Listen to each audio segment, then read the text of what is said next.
ہم ڈرامہ جڑواں بن چکا ہے بہت ہی زیادہ انٹرسٹنگ۔ اس میں ہمیں دکھایا جائے گا کہ زارا کو اس کے نانو جو ہوتے ہیں وہ جان بوجھ کے کمرے میں بند کر دیتے ہیں تاکہ وہ نہ ہی باہر نکلے اور نہ ہی کراچی کے لیے ضد کرے اور نہ ہی کراچی جائے۔ اس پر وہ اس کا کزن آ جاتا ہے سرمد، اور وہ بھی کوشش کرتا ہے۔ وہ کہتے ہیں کہ دروازہ جو ہے لاک ہو گیا ہے، ہم لوگ تمہارا دروازہ جو ہے نا اوپن کروانے کے لیے کس کو بلواتے ہیں۔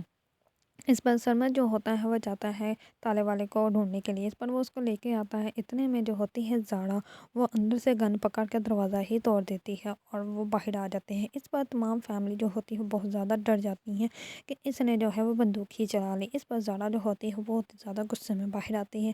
اس پر وہ کہتی ہے کہ جس نے بھی مجھے کمرے میں بند کیا ہے نا وہ اچھی طرح سن لے کہ جب وہ زارا کے لیے کوئی کمرہ بند ہوتا ہے نا تو وہ دروازہ توڑ دیا کرتی ہے۔ اب میں نے دروازہ توڑ دیا ہے تو جا کے صحیح کروا لیجیے گا۔ اس پر سرمد کہتا ہے کہ تھوڑا ویٹ نہیں کر سکتی تھی، میں تالے والے کو لے کر آیا ہی تو تھا۔ اس پر وہ کہتی ہے کہ تم لے آئے، بس بڑی مہربانی۔ اس پر وہ بہت زیادہ غصے میں وہاں سے نکلنے لگتی ہے تو اس کی ماں کہتی ہے کہ کہاں جا رہی ہے۔ اس پر وہ کہتی ہے کہ کہیں بھی جاؤ، آپ بس میرے لیے فکر مت کیجیے گا۔ اس پر وہ گاڑی پہ بیٹھ کے چلی جاتی ہے تو راستے میں ڈرائیور اس کو کہتا ہے کہ کہاں جانا ہے۔ اس پر وہ کہتی ہے کہ یونیورسٹی نہیں ہم جا رہے، اور جہاں جانا ہے وہ میں آپ کو بتاتی ہوں۔ پیچھے سے سرمد جو ہوتا ہے وہ بھی اس کو ڈھونڈنے کے لیے نکل پڑتا ہے اور وہ آن کے پوچھتا ہے ڈرائیور سے کہ زارا بی بی کس کے ساتھ گئی ہے۔ تو وہ کہتا ہے کہ وہ ڈرائیور کے ساتھ گئی ہیں اور وہ پتہ نہیں کہاں گئی ہے، آئی تھنک یونیورسٹی نہیں گئی ہوں گی۔ اس پر وہ کہتا ہے کہ اچھا ٹھیک ہے میں خود پتہ کر لیتا ہے۔ اس پر وہ زارا کو بہت زیادہ کالس کرتا ہے لیکن وہ ایک بھی کال اس کی ریسیو نہیں کرتی۔ دوسری طرف جو ہوتی ہے سارا، وہ ریڈی ہو جاتی ہے تو اس کی فرینڈ کہتی ہے کہ چلو ہم لوگ باہر گھومنے چلتے ہیں۔ اس پر وہ کہتی ہے کہ ہاں چلی تو جاؤں، لیکن اگر اس دن کی طرح پھر سے وہی لڑکا آ گیا تو میں کیا کروں گی۔ اس پر وہ کہتی ہے کہ نہیں اب نہیں وہ آئے گا، وہ ویسے اس دن کوئی غلط فہمی ہوگی۔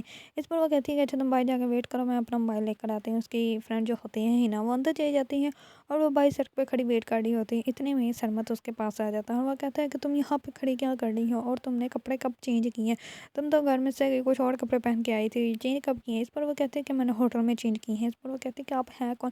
اس پر وہ کہتا ہے کہ تمہیں اتنا غصہ کہ تم نے گھر بھی چھوڑ دیا، تم نے ہوٹل میں جا کے کپڑے بھی چینج کر لیے، ہوٹل میں رہنے لگ پڑی ہو، یہ کیا بات ہو گئی۔ اس پر سارا جو ہوتی ہے بہت زیادہ گھبرا جاتی ہے۔ اس پر وہ کہتا ہے کہ اچھا چلو گاڑی میں بیٹھو۔ اس پر وہ کہتی ہے کہ نہیں میں آپ کے ساتھ گاڑی میں کیوں بیٹھوں۔ اس پر وہ کہتا ہے کہ اچھا میں آپ کو تمہاری زبان میں ہی سمجھاتا ہوں۔ اس پر وہ اس کو گن دکھاتا ہے اور وہ ڈر جاتی ہے کیونکہ اس سرمد کو لگ رہا ہے یہ زارا ہے، لیکن وہ تو سارا ہوتی ہے، اس لیے وہ اس کو آپ کہہ کر بلا رہی ہوتی ہے، لیکن اس کو وہ کہتا ہے کہ تم مجھے آپ کیوں کہہ رہی ہے۔ اس پر وہ کہتی ہے کہ جاؤ آپ ایسا کرو، وہ گاڑی ادھر لے آؤ پھر میں بیٹھ جاؤں گی۔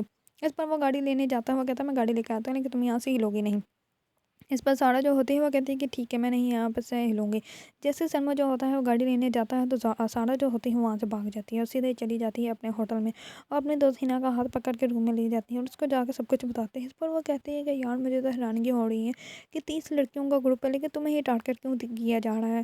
اس پر وہ کہتی ہے کہ کیا اب ہم لوگ اندر روم میں ہی بیٹھے رہیں گے۔ اس پر وہ کہتی ہے کہ ایسے کرتے ہیں تمہارے لیے نا ابایا لے آتی ہوں، تم ابایا پہن کے ہمارے ساتھ چلنا ہے، ایسے تو میں کو دیکھا کبھی نہیں۔ اس پر وہ کہتی ہے کہ ہینا کتنی بڑی بات ہے، ابایا جو ہے وہ عزت حفاظت کرنے کے لیے ہے اور تم مجھے کہہ رہی ہو کہ میں لوگوں سے بچنے کے لیے پہنوں۔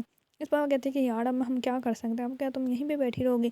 دوسری طرف جو ہوتی ہے زارا، وہ گھر آ جاتی ہے۔ جیسے ہی گھر آتی ہے تو تمام لوگ جو ہوتے ہیں پہلے بہت زیادہ پریشان ہوتے ہیں لیکن اس کو دیکھ کے بہت زیادہ نارمل ہو جاتے ہیں۔ اس پر اس کا نانو کہتا ہے کہ آ گیا میرا شیر بچہ۔ اس پر وہ کہتا ہی ہے کہ جب شیر غصے میں ہوتا ہے تو اس کے سامنے کوئی نہیں آتا۔ اس پر اس کی ماں کہتی ہے کہ تم بدتمیزی کر رہی ہو۔ اس پر اس کا نانو کہتا ہے کہ کوئی بات نہیں، اچھا چلو ہم لوگ چلتے ہیں اندر۔ اس پر اس کا کزن سرمد جو ہوتا ہے وہ کہتا ہے کہ تم میرے پیار کا بہت زیادہ ناجائز فائدہ اٹھاتی ہو، تم نے میری بات بھی نہیں سنی، میں اب تم سے ناراض ہوں، تمہیں مجھ سے بات کرنے کی کوئی ضرورت نہیں اور نہ ہی مجھے بلانے کی ضرورت ہے اور اب میں یہاں پہ بھی نہیں رہوں گا، میں یہاں سے جا رہا ہوں۔ اس پر وہ وہاں سے چلا جاتا ہے اور زارا جو ہوتی ہے وہ بہت زیادہ غصے میں کہتی ہے کہ ایک تو مجھے کمرے میں بند کیا، مجھے باہر نہیں آنے دیا، اوپر سے ناراض بھی خود مجھ سے ہو گئے، مجھے بات بھی نہیں بتائی، اب جاتے جاتے یہ تو بتا دو جا کے ناراض کیوں ہوں۔ اس بار سرمد جو ہوتا ہے اس کی کوئی بھی بات نہیں سنتا۔ اگر آپ لوگوں کو ڈرامہ جڑواں پسند ہے اور اس کے بارے میں نیو اپڈیٹ جاننا چاہتے ہیں تو میرے چینل کو لائک کمنٹ اور سبسکرائب کرنا مت بھولیے گا۔